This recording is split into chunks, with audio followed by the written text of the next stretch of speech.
नमस्कार. माहेरची चवमध्ये तुमचे पुन्हा एकदा खूप खूप स्वागत आहे.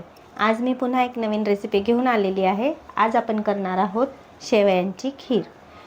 चला तर मग पटकन झटपट साहित्य पाहूयात आणि खीरीला सुरुवात करूयात. हे अर्धा लिटर दूध आहे. ह्या शेवया घेतलेल्या आहेत. ह्या विकतच्याच शेवया आहेत. हे खजूरपेंड आहेत, 4 खजूरपेंड आहेत. मी ह्याच्यामधल्या बिया वगैरे काढून घेतल्या आहेत. डेट्स, हे जायफळ पावडर आहे.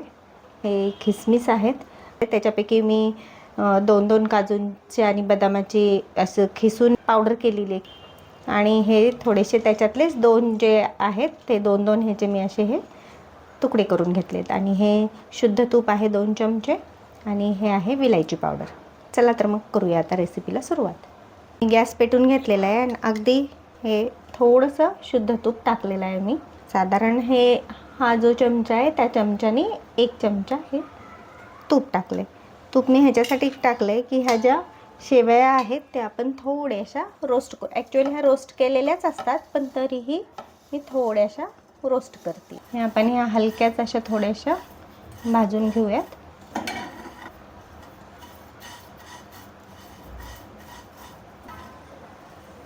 ह्या बऱ्यापैकी भाजून झालेल्या आहेत.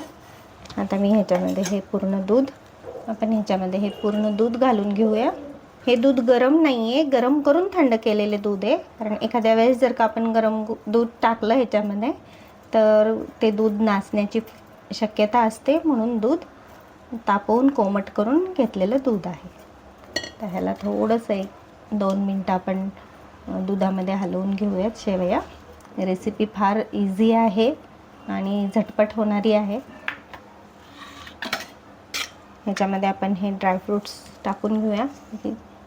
काजू बदामची खिसून केलेली पूड आहे. ही पूड मी ह्याच्यासाठी टाकते की ह्याच्यानी दुधाला आणि ह्या खीरला असा दाटसरपणा येतो. जर का तुम्ही नुसतेच छोटे छोटे तुकडे करून जर का ड्रायफ्रूट्स टाकले तर त्याला घट्टपणा येत नाही.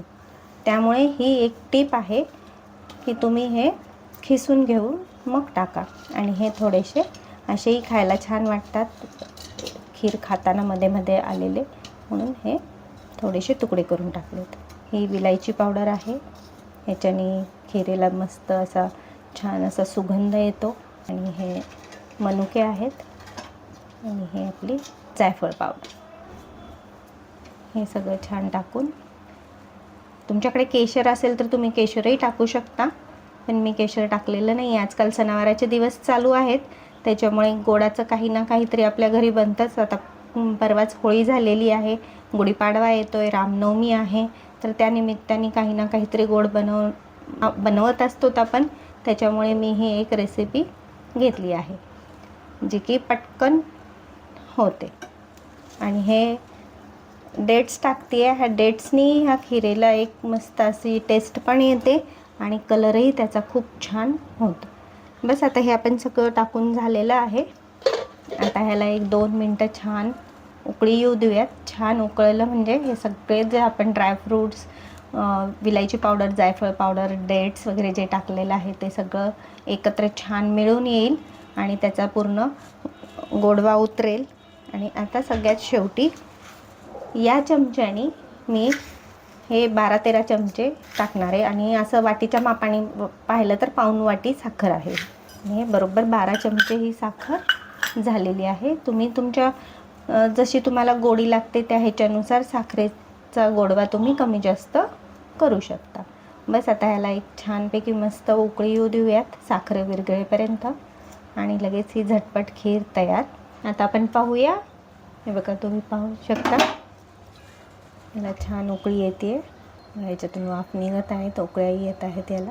जे आपण ड्रायफ्रूट्स टाकलेले आहेत आणि जे डेट्स टाकलेले आहेत त्याच्याने हा फार मस्त खिरीला खूप छान टेस्ट येते. तुम्ही एकदा नक्की ट्राय करा. ह्याच्यामध्ये केशर टाकू शकता, पण मी केशर टाकलेलं नाही आहे. चला, आपली ही खीर रेडी झालेली आहे. आपण गॅस बंद करून घेऊया. तुम्ही पाहू शकता, हे बघा किती मस्त छान घट्टसर अशी छान ही खीर झालेली आहे. आता ही खीर फ्रीजमध्ये ठेवून थंड करून खाल्ली ना तर खूपच टेस्टी आणि यम्मी लागते. तर तुम्हाला जशी खायची आहे तशी तुम्ही खाऊ शकता. थँक्यू.